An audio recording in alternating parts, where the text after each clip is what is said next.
Hola chicos, vamos a revisar la lección 3.2, enlace químico. Entonces, en esta primera imagen podemos ver dos sustancias bastante comunes en nuestra vida diaria.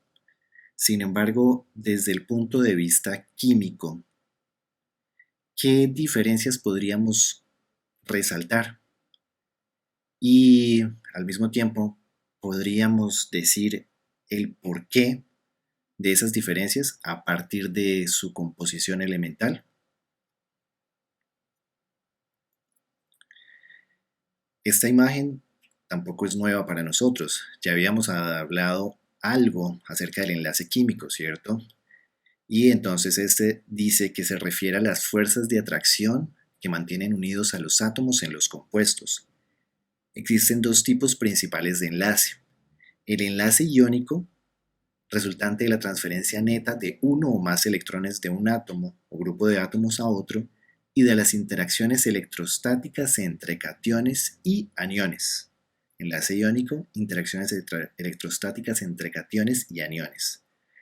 Por el otro lado está el enlace covalente, que resulta de compartir uno o más pares de electrones entre dos átomos. Estos dos tipos de enlaces representan los dos extremos. ¿Qué quiere decir esto? Todos los enlaces entre átomos distintos tienen al menos cierto grado de carácter tanto iónico como covalente. Okay. Entonces, si vamos a hablar de unas propiedades generales, vamos a empezar a mencionar las propiedades generales de los compuestos iónicos. Compuestos como cloruro de sodio. ¿Qué otro compuesto podríamos mencionar como un compuesto iónico? Entonces, son sólidos con altos puntos de fusión, típicamente mayores de 400 grados Celsius. Muchos son solubles en solventes polares como el agua. ¿Qué es un solvente polar? Casi todos son insolubles en solventes no polares, como lo es el hexano y el tetracloruro de carbono. Los compuestos iónicos en estado líquido son buenos conductores de la electricidad porque tienen partículas cargadas, es decir, iones móviles. Las soluciones acuosas son buenas conductoras de la electricidad porque tienen partículas cargadas móviles. Y suelen formarse entre dos elementos con electronegatividades muy diferentes. De ordinario, un metal y un no metal. Por el otro lado, tenemos a los compuestos covalentes. Ejemplo, ¿cuáles? Entonces tenemos gases líquidos o sólidos de bajo punto de fusión, típicamente menores de 300 grados Celsius. Muchos de estos compuestos covalentes son insolubles en solventes polares. Casi todos son solubles en solventes no polares como hexano y tetracloruro de carbono.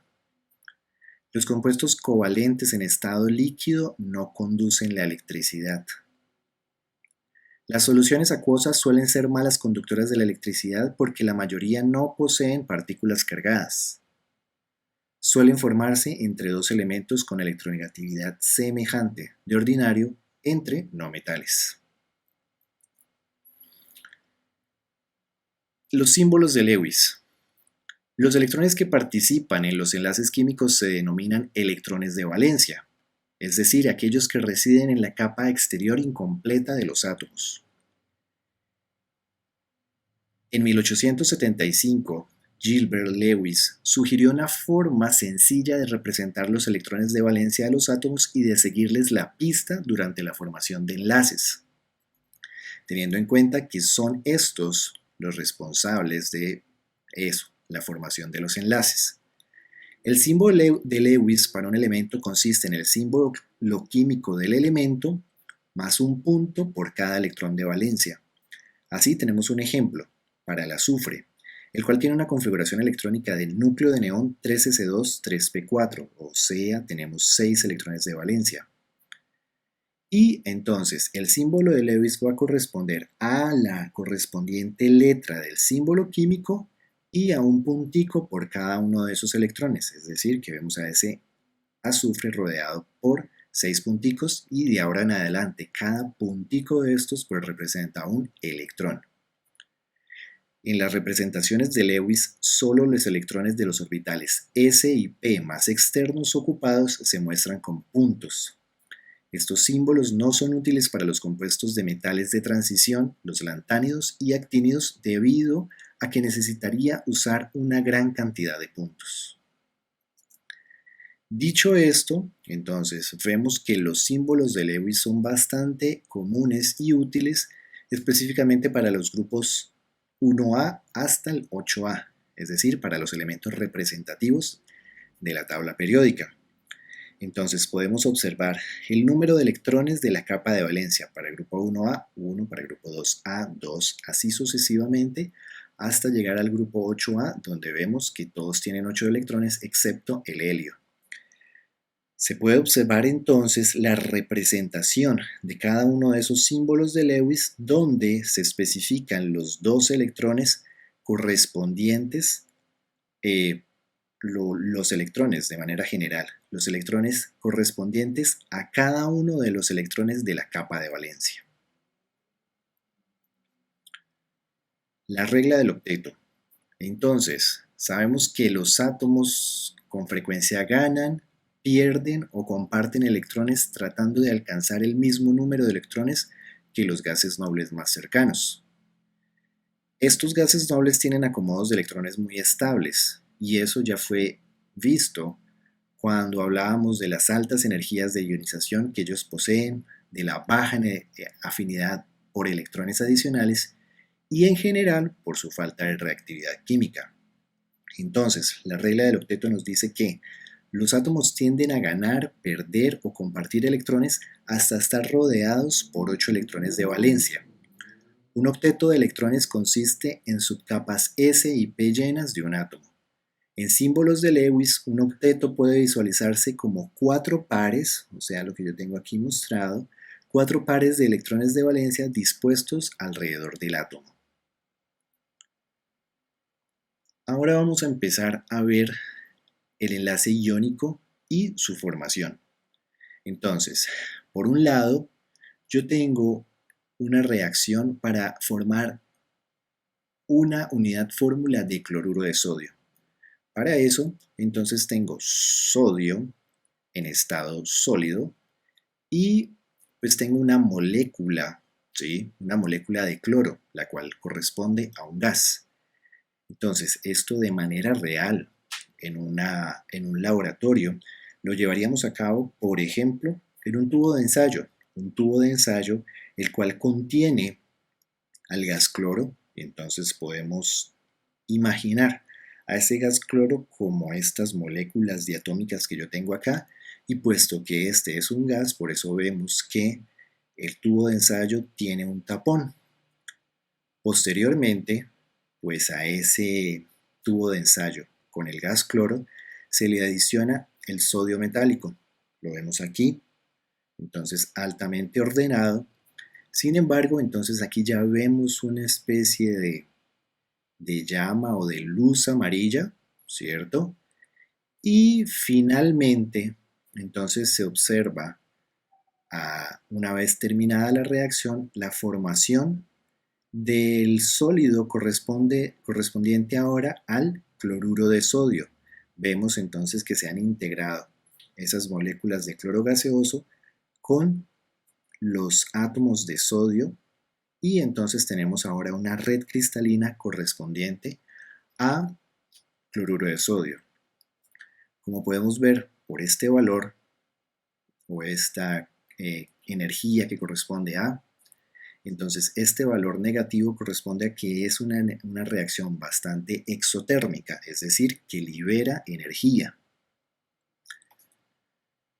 Entonces, la formación del catión sodio a partir de un átomo de sodio y del anión cloruro a partir de la molécula de cloro indica que un átomo de sodio perdió un electrón y que un átomo de cloro lo ganó.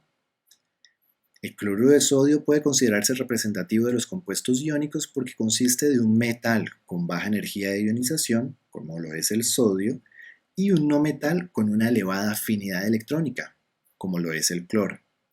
Entonces, en esta ecuación nosotros podemos observar a cada uno de esos átomos e incluso podemos observar los símbolos de Lewis para cada átomo y es precisamente estos símbolos de Lewis los que nos van a permitir visualizar el, las diferencias en los electrones, ¿cierto? El movimiento de esos electrones en una reacción. Entonces yo tengo aquí un átomo de sodio con su único electrón y tengo un átomo de cloro con sus 7 electrones de valencia y vemos que este electrón pues es cedido o el sodio lo pierde para formar el catión de sodio y en este caso vemos la formación del anión cloruro.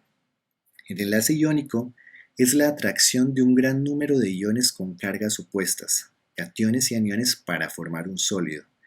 Dicho compuesto sólido recibe el nombre de sólido iónico.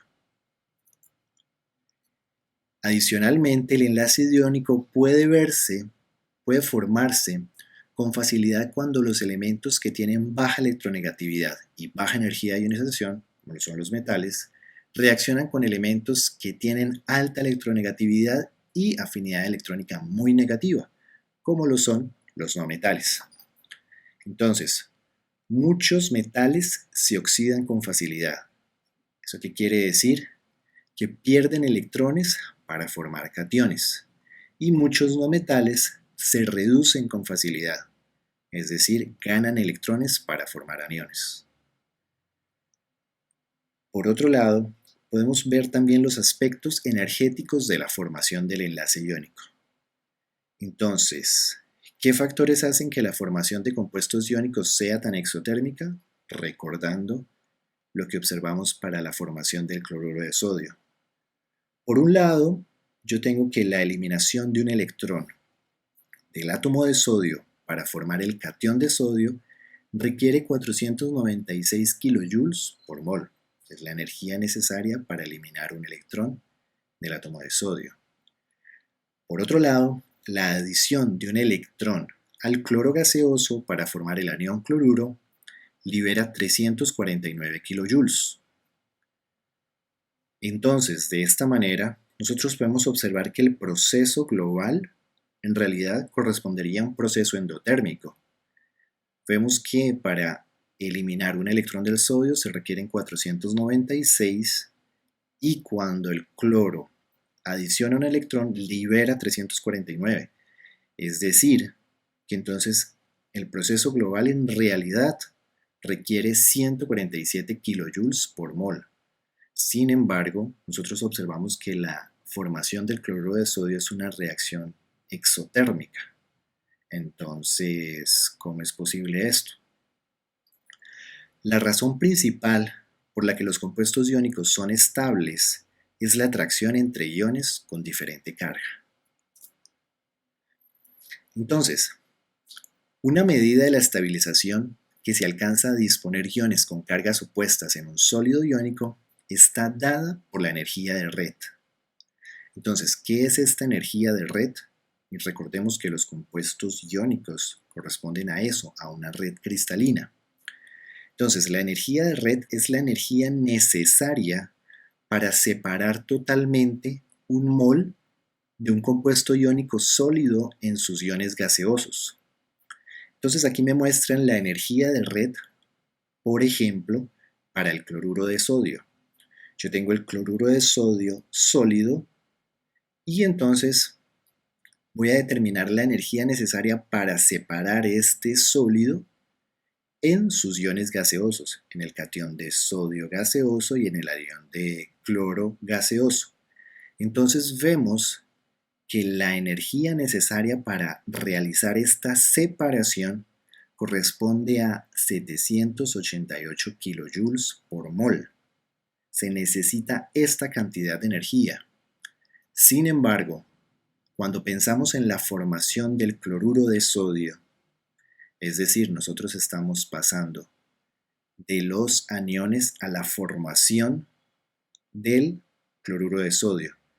Si yo tengo el cloruro de sodio y lo separo en sus iones correspondientes y necesito 788 kilojoules, ¿qué pasa cuando yo tengo los aniones correspondientes y ellos se unen para formar el cloruro de sodio? ¿Qué podríamos decir respecto a la energía? Entonces, la energía liberada por la atracción entre iones con carga distinta compensa la naturaleza endotérmica de las energías de ionización y hace que la formación de compuestos iónicos sea un proceso exotérmico. En esta tabla nosotros podemos observar entonces las energías de red de algunos compuestos iónicos diferentes al cloruro de sodio, ¿cierto? Entonces podemos ver diferentes compuestos con distintos metales y vemos pues entonces los diferentes valores una vez que cambiamos los halógenos correspondientes. También vemos cuando yo tengo, por ejemplo, dos halógenos o cuando tengo eh, metales que pertenecen al grupo de los alcalinotérreos. Nosotros ya habíamos abordado la configuración electrónica de iones, pero aislados. En esta ocasión, entonces vamos a revisar la configuración electrónica de iones en un compuesto iónico. Vamos a comenzar entonces con la reacción de formación del cloruro de sodio, la cual parte de átomos de sodio y una molécula de cloro gaseoso. Entonces, podemos observar las configuraciones electrónicas para el átomo de sodio, núcleo de neón 3s1, y para el átomo de cloro, núcleo de neón 3s2, 3p5. Y vemos que entonces, por ejemplo, el sodio sufre una semirreacción de oxidación, porque la pérdida de electrones es oxidación. Entonces, el átomo de sodio pierde un electrón para formar el catión de sodio, ¿sí? Y por el otro lado, nosotros observamos una semirreacción de reducción. ¿Por qué? Entonces, la ganancia de electrones es reducción. El cloro gana un electrón para formar el anión cloruro. Si observamos las configuraciones electrónicas y el diagrama de orbitales, vemos aquí entonces la pérdida y en este lado vemos la ganancia de un electrón por parte del átomo de cloro. Al igual que los demás compuestos iónicos sencillos, el cloruro de sodio existe como una red extendida de iones positivos y negativos, y no existen moléculas distinguibles de sustancias sólidas iónicas, de modo que estos se conocen como unidades formulares en lugar de moléculas.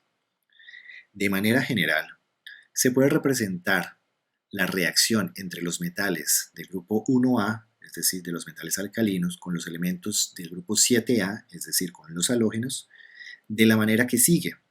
Yo tengo entonces 2 moles de un metal que reaccionan con una mol de una molécula del grupo 7 para formarme 2 moles del compuesto iónico. Entonces, esta correspondería a la reacción general. 2 moles de un metal más una molécula para formar 2 moles de un compuesto iónico. Cuando la reacción se da entre metales del grupo 1A y no metales del grupo 6A, tenemos como ejemplo entonces la formación de un óxido de litio. Aquí observamos entonces la semirreacción de oxidación donde el litio pierde un electrón y la semirreacción de reducción donde el oxígeno gana 2 electrones para formar el ion óxido. Vemos que en este caso la relación es de un átomo de oxígeno por 2 átomos de litio. Entonces aquí observamos cómo 2 átomos de litio entonces pierden cada uno un electrón, ¿cierto? Para formar el catión de litio. Y aquí este oxígeno que está necesitando 2 electrones, entonces gana 2 electrones, forma el ion óxido y entonces adquiere una configuración de gas noble. De manera general, entonces, esta reacción correspondería a 2 átomos de litio por un átomo de oxígeno para la formación de 2 moles, para la formación del compuesto correspondiente al óxido de litio.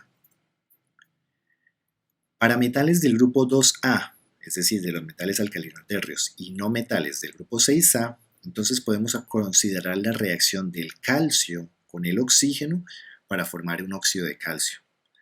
En esta reacción se forma un compuesto iónico sólido de color blanco con un punto de fusión muy alto.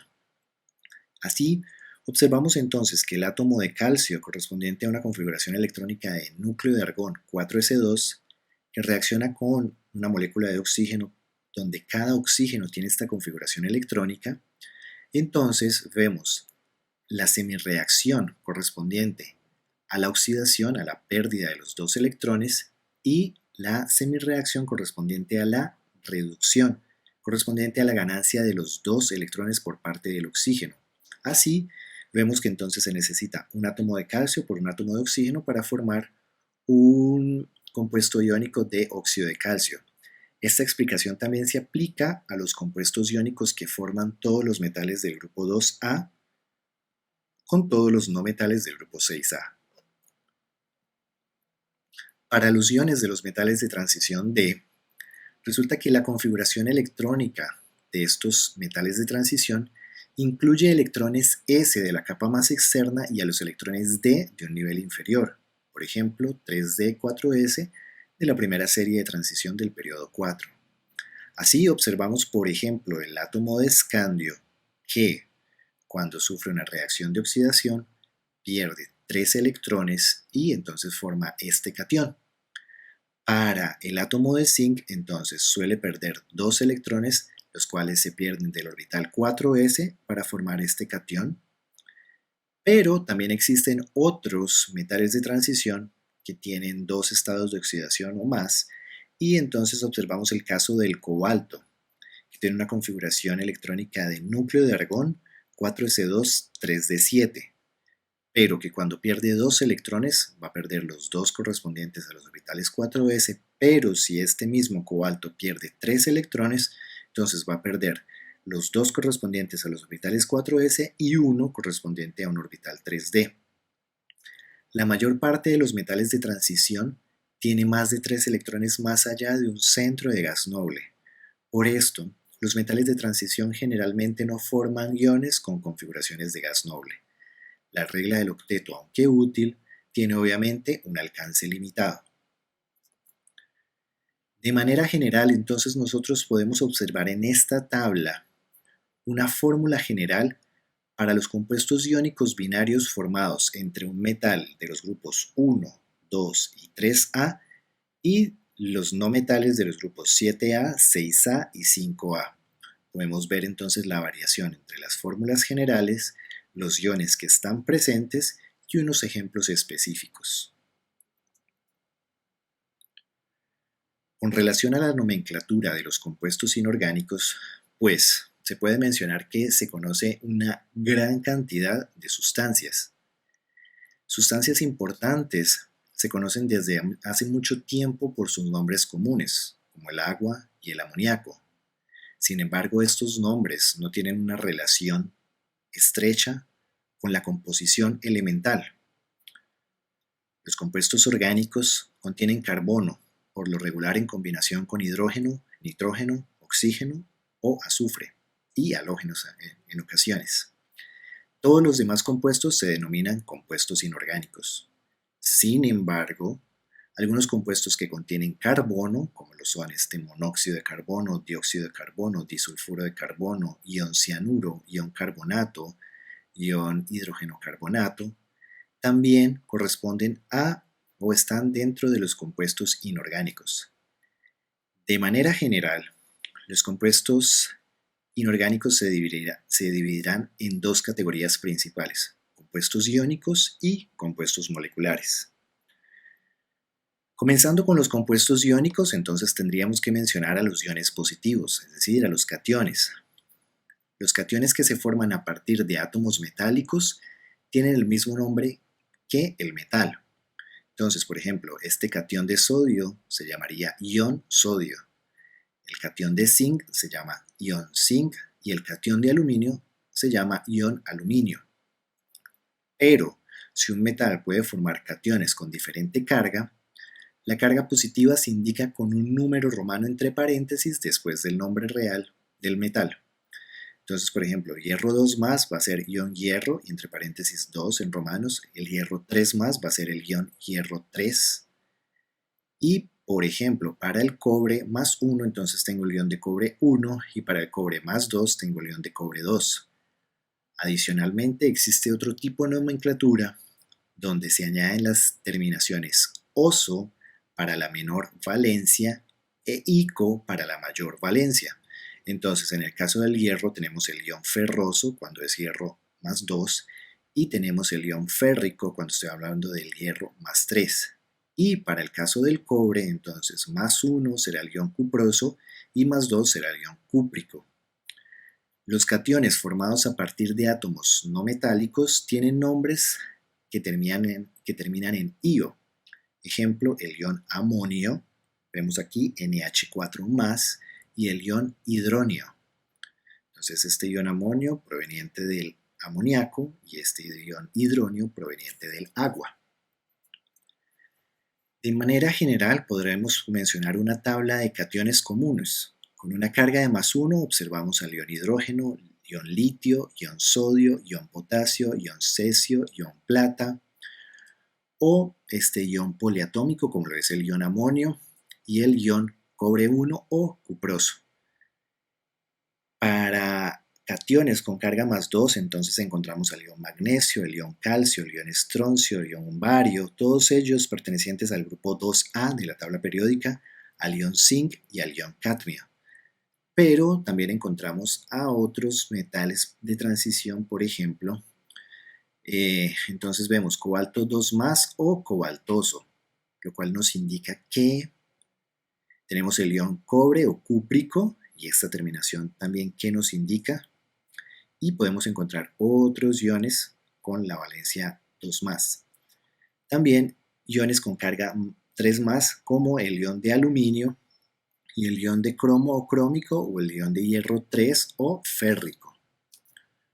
Por el otro lado, entonces tenemos a los iones negativos, a los aniones. Los aniones monoatómicos tienen nombres que se forman eliminando la terminación del nombre del elemento y agregando la terminación uro. En el caso del oxígeno, la terminación es ido. Entonces tengo este ion H- que correspondería al ion hidruro, el ion O2-, que por ser entonces el oxígeno va a ser el ion óxido, y este ion N3-, que entonces corresponde al ion nitruro. Algunos iones poliatómicos sencillos tienen también nombres que llevan estas terminaciones, como lo es el ion hidróxido o H-, el ion cianuro Cn-, y el ion peróxido O2, 2-. Entonces, aquí tenemos una tabla que nos relaciona la nomenclatura con el sufijo uro para algunos aniones monoatómicos comunes según su posición en la tabla periódica. Entonces vemos elementos del grupo 7A, los aniones corresponden a fluoruro, cloruro, bromuro y yoduro. Para el grupo 6A tenemos el ion óxido, sulfuro, selenuro y teluro. Para aniones del grupo 5 tenemos al nitruro, fosfuro, y para aniones del grupo 4A está el carburo y el siliciuro. En esta tabla entonces observamos aniones comunes. Por un lado tenemos aniones monoatómicos, como por ejemplo los iones hidruro, fluoruro, cloruro, bromuro, yoduro, o iones poliatómicos como lo es el cianuro, el ion hidróxido, el ion acetato, el ion clorato, el ion perclorato, el ion nitrato y el ion permanganato. Aniones con carga de -2, como estos óxido, peróxido y sulfuro, así como los iones carbonato, cromato, dicromato y sulfato, y aniones con una carga de -3 como el ion nitruro y el ion fosfato. Entonces, los compuestos iónicos. Muchos compuestos iónicos son compuestos binarios o compuestos formados solamente por dos elementos. Los nombres de los compuestos iónicos consisten del nombre del anión seguido de la palabra de y el nombre del catión, es decir, cloruro de calcio, nitrato de aluminio, perclorato de cobre o en este caso perclorato cúprico porque es cobre más 2. Teniendo en cuenta eso, ¿cómo podríamos llamar a estos compuestos iónicos? Por otro lado, tenemos entonces al enlace covalente. Un enlace covalente se forma cuando dos átomos comparten uno o más pares de electrones y tiene lugar cuando la diferencia de electronegatividad, y entonces tenemos este delta de electronegatividad entre los elementos, es decir, entre los átomos, es cero o relativamente pequeño. En los compuestos predominantemente covalentes, los enlaces entre átomos dentro de una molécula, es decir, los enlaces intramoleculares, son relativamente fuertes, pero las fuerzas de atracción entre moléculas, es decir, las fuerzas intermoleculares, son relativamente débiles.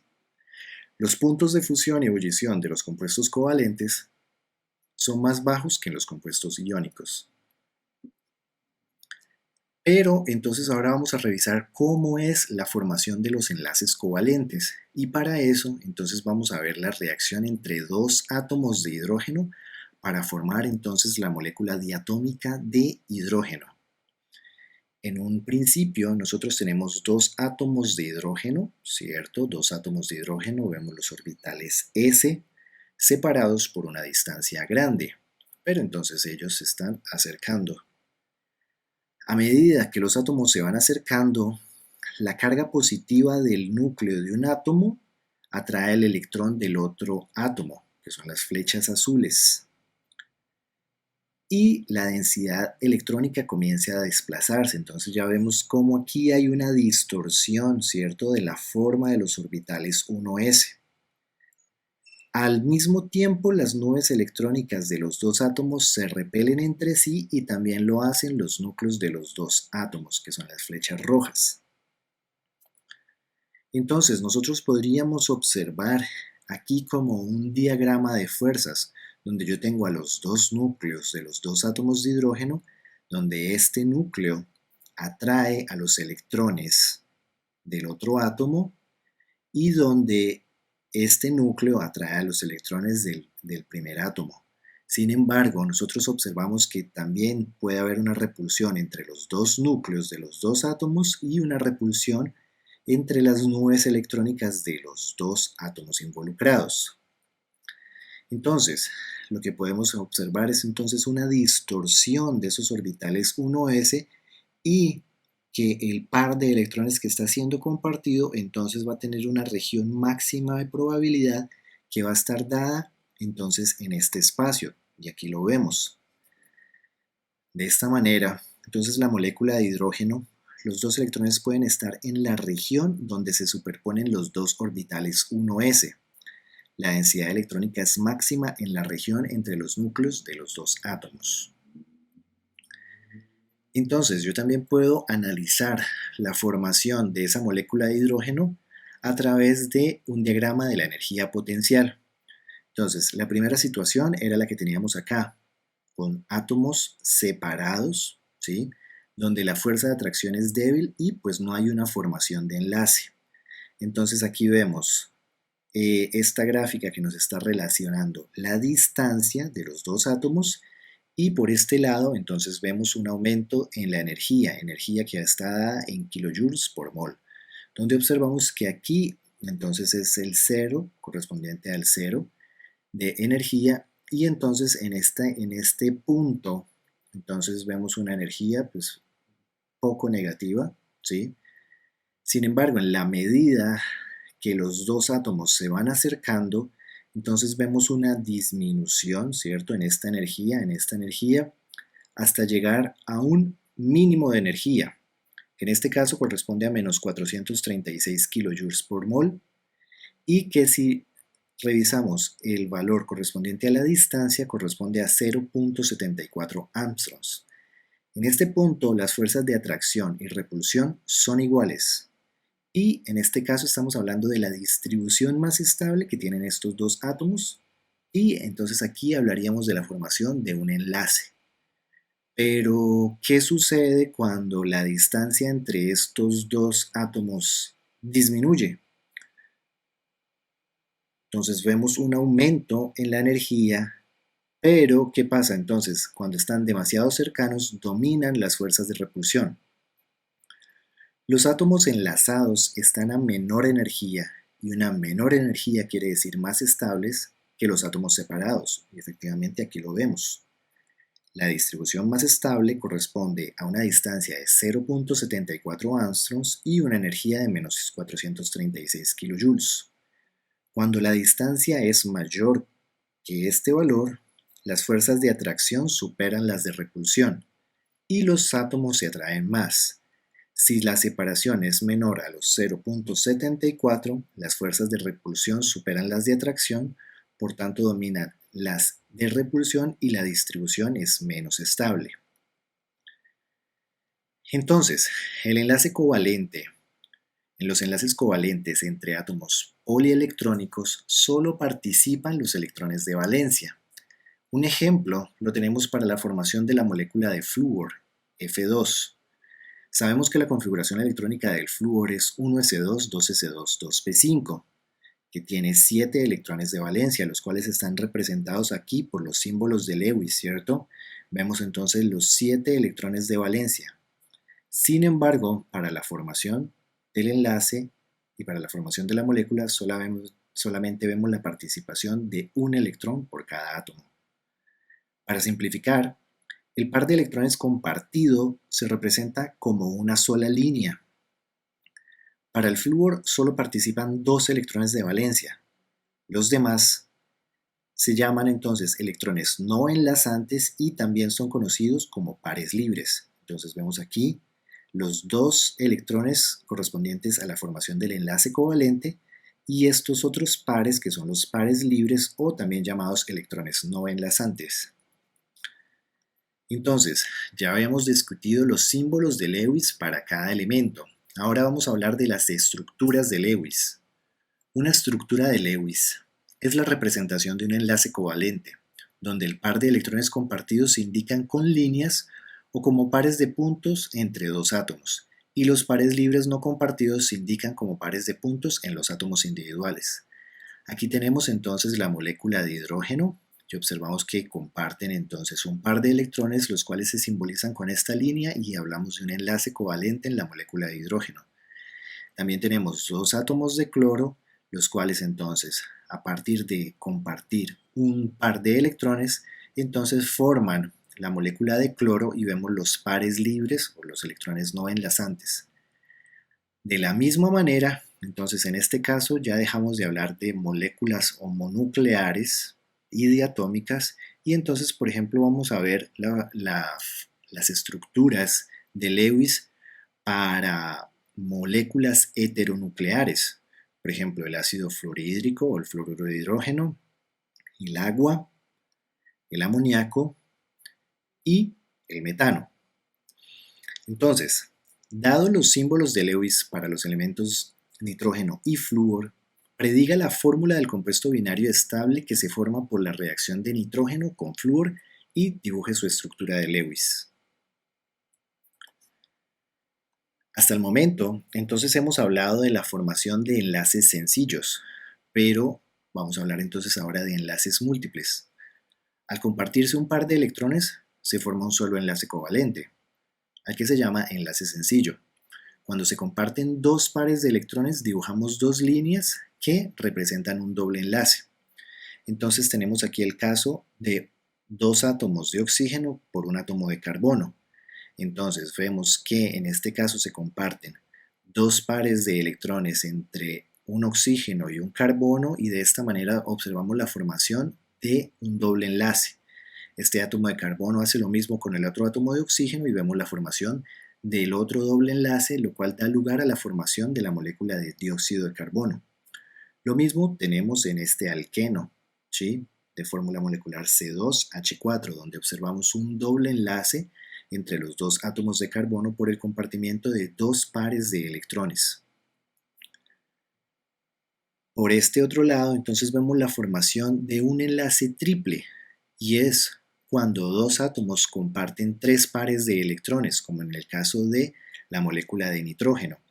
Entonces vemos la formación de un enlace triple aquí y también la vemos para este alquino, donde los 2 átomos de carbono entonces están compartiendo 3 pares de electrones. Adicionalmente, entonces nosotros tenemos que observar 2 nuevos conceptos, los cuales están relacionados con la longitud de enlace y la energía de enlace.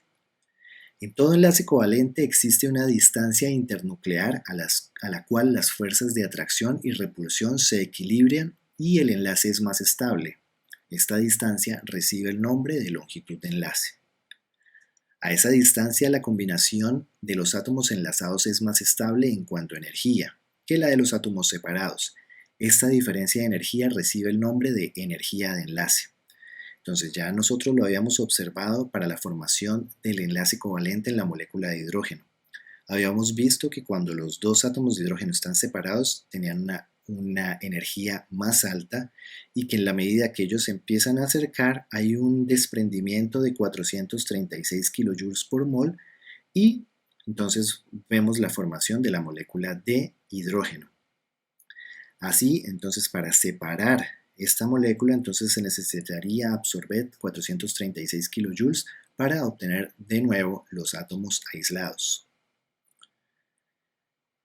También nosotros podemos hacer aquí una comparación entre las distancias de enlace. Y entonces, por ejemplo, tenemos dos átomos de carbono unidos a través de un enlace sencillo, dos átomos de carbono unidos a través de un enlace doble y dos átomos de carbono unidos a través de un enlace triple. Entonces vemos cómo en la medida que aumenta el número de enlaces hay una disminución en la longitud de enlace.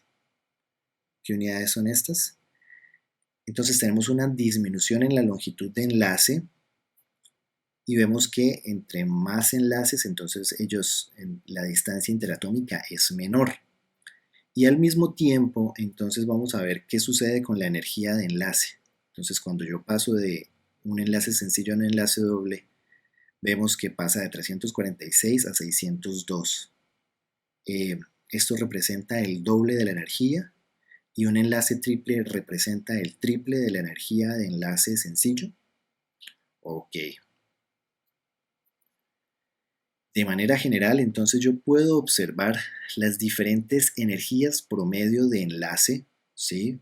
En el caso anterior veíamos para carbono-carbono, ¿sí? Es carbono-carbono sencillo, pero entonces yo también puedo observarla, por ejemplo, para carbono-hidrógeno, nitrógeno-hidrógeno, oxígeno-hidrógeno, flúor-hidrógeno y azufre-hidrógeno cuando estamos hablando de enlaces sencillos, cuando estoy hablando de enlaces dobles y para el caso de enlaces triples.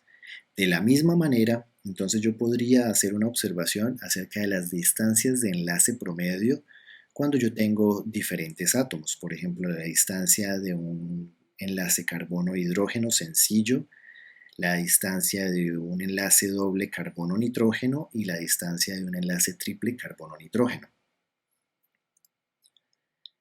Respecto a la nomenclatura de los compuestos moleculares, a diferencia de los compuestos iónicos, los compuestos moleculares están formados por unidades moleculares discretas.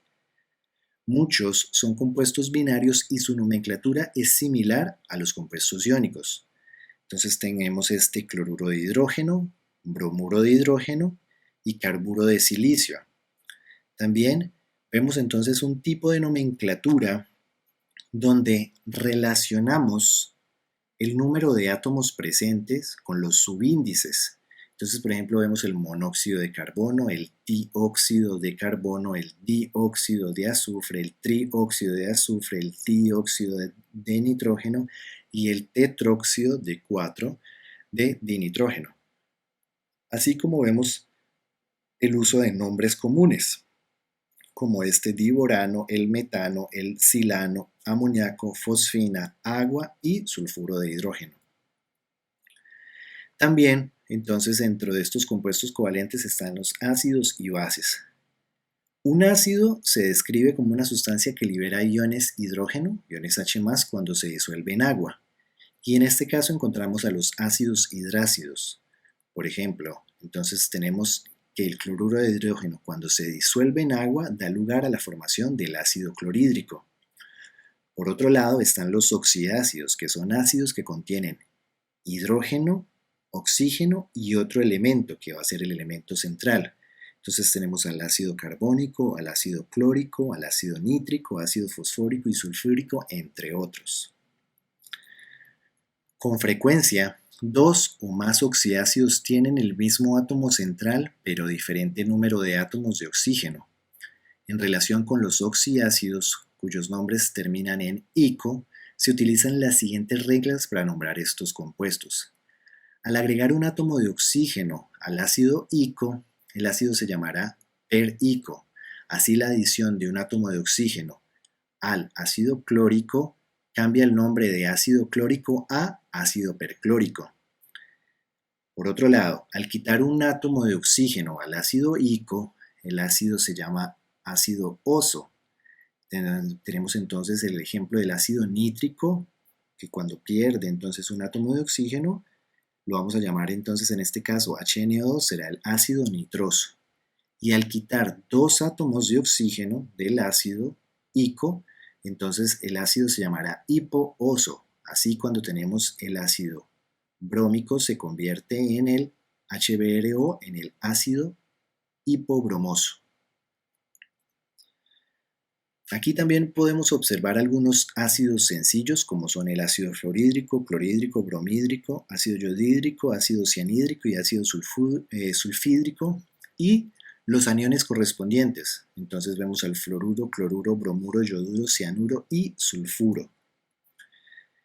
Entonces acá tenemos una relación de los oxiácidos y cuando se elimina, por ejemplo, los hidrógenos da lugar a un oxianión. Entonces, si yo tengo el ácido, vamos a suponer ácido perclórico, y este pierde al hidrógeno, me va a formar al oxianión perclorato. Yo tengo al ácido clórico que pierde el hidrógeno y me va a formar el clorato.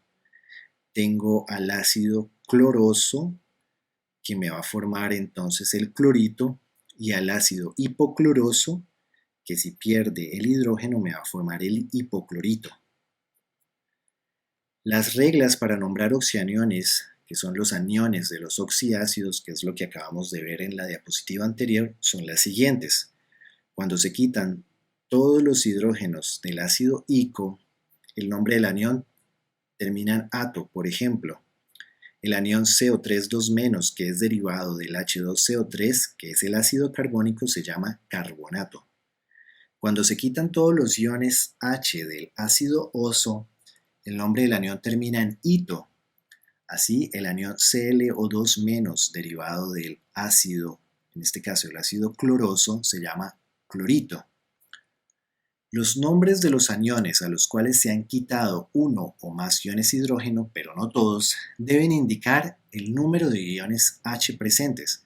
Por ejemplo, considere los aniones derivados del ácido fosfórico. El ácido fosfórico es H3PO4. Si solo se observa la pérdida de un hidrógeno, va a quedar el dihidrógeno fosfato. Si se pierde otro y queda un solo hidrógeno, entonces va a ser el hidrógeno fosfato. Y por último tenemos al fosfato. Y observen la diferencia en las cargas. Cada vez que se pierde un átomo de hidrógeno aparece una carga negativa en el correspondiente oxianión. La electronegatividad. Entonces nosotros ya habíamos visto este concepto como una propiedad periódica. Se utiliza la electronegatividad para estimar si un enlace dado es covalente no polar, covalente polar o iónico. La electronegatividad es la capacidad de un átomo en una molécula para atraer electrones hacia sí. Cuanto mayor es la electronegatividad de un átomo, mayor es su capacidad para atraer electrones. En esta tabla entonces nosotros observamos los diferentes valores de electronegatividad con unos colores relacionados. Entonces, cuando hablamos de la polaridad de los enlaces, vamos a pensar, cuando dos átomos idénticos forman enlaces, como por ejemplo en la molécula de cloro o en la molécula de nitrógeno, los pares de electrones se deben compartir equitativamente. En compuestos iónicos no se comparten electrones, puesto que están formados por iones. Entonces vemos estos dos casos, el caso de un compuesto iónico, una red cristalina, y el caso de un compuesto covalente. Entonces, los enlaces que se dan en la mayor parte de las sustancias covalentes quedan en algún punto de estos dos extremos. Tenemos aquí un extremo donde el compartimiento de electrones es equitativo y aquí donde alguien ganó y alguien perdió un electrón. Entonces lo que nos dice acá es que la mayoría de los enlaces en las sustancias covalentes están entre estos dos extremos. La polaridad del enlace es útil para describir la forma en que se comparten electrones entre los átomos. En un enlace covalente no polar, como este, los electrones se comparten equitativamente entre dos átomos. En un enlace covalente polar, uno de los dos átomos ejerce una atracción mayor sobre los electrones de enlace. Entonces, los enlaces covalentes no polares. Para la molécula de hidrógeno, ambos átomos tienen la misma electronegatividad. Por tanto, los electrones que comparten son atraídos por igual hacia ambos núcleos de hidrógeno, pasando la misma cantidad de tiempo cerca de cada núcleo. En este enlace covalente no polar, la densidad de electrones es simétrica alrededor del plano perpendicular a la línea entre los dos núcleos. Esto es cierto para todas las moléculas diatómicas homonucleares como el hidrógeno, oxígeno, nitrógeno, flúor y cloro. Para moléculas diatómicas heteronucleares como el fluoruro de hidrógeno, HF, sabemos que el enlace HF tiene cierto grado de polaridad porque el hidrógeno y el flúor no son idénticos y por tanto no traen los electrones por igual. Entonces, en este caso estaríamos hablando de enlaces covalentes polares. La electronegatividad del hidrógeno es de 2.1 y la del flúor es de 4.0. Entonces, la densidad electrónica experimenta distorsión en dirección del flúor más electronegativo. Este desplazamiento de la densidad electrónica deja al hidrógeno algo positivo. El símbolo delta menos sobre el átomo de flúor indica una carga parcial negativa y significa que el extremo flúor es un poco más negativo que el extremo hidrógeno. El símbolo delta más sobre el átomo de hidrógeno indica una carga parcial positiva o que el extremo hidrógeno de la molécula es positivo respecto del extremo flúor. Otra forma de indicar polaridad es dibujar una flecha en forma tal que la punta esté dirigida hacia el extremo negativo, es decir, hacia el flúor, y la parte trasera cruzada indique el extremo positivo, en este caso el hidrógeno. Cuanto mayor es la diferencia de electronegatividad entre dos átomos, más polar es su enlace. Entonces vamos a tener muy presente esta frase de ahora en adelante y vamos a hacer una comparación entre estas tres sustancias.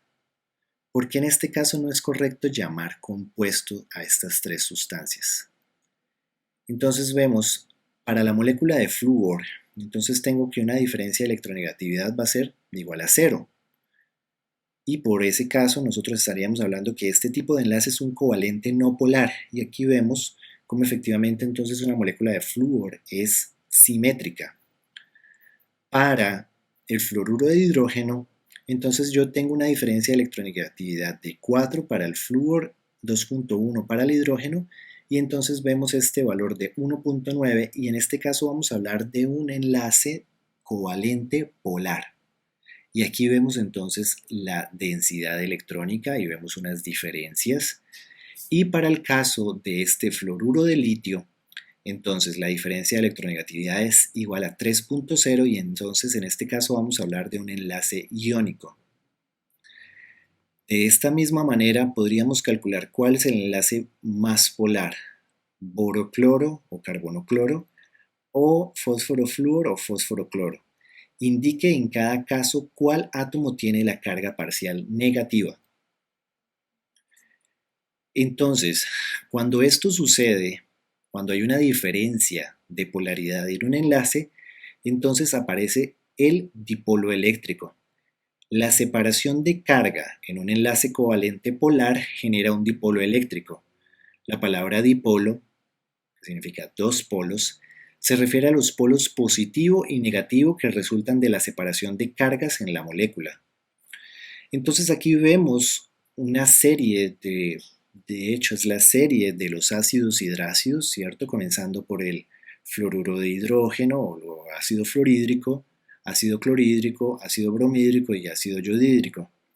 Entonces vemos las electronegatividades de cada uno de ellos y las diferencias de electronegatividad. Entonces vemos cómo para el fluoruro de hidrógeno o ácido fluorhídrico, entonces corresponde al enlace más polar, mientras que para el ácido yodhídrico corresponde al enlace menos polar. De esta manera, entonces, cada halógeno puede formar enlaces covalentes sencillos con los otros halógenos para formar los compuestos llamados interhalógenos. Algunos ejemplos son fluoruro de cloro, fluoruro de bromo, y entonces use los valores de electronegatividad de cualquier tabla periódica para ordenar los siguientes enlaces sencillos del más polar al menos polar. Entonces tenemos estas moléculas y vamos a realizar entonces esa organización.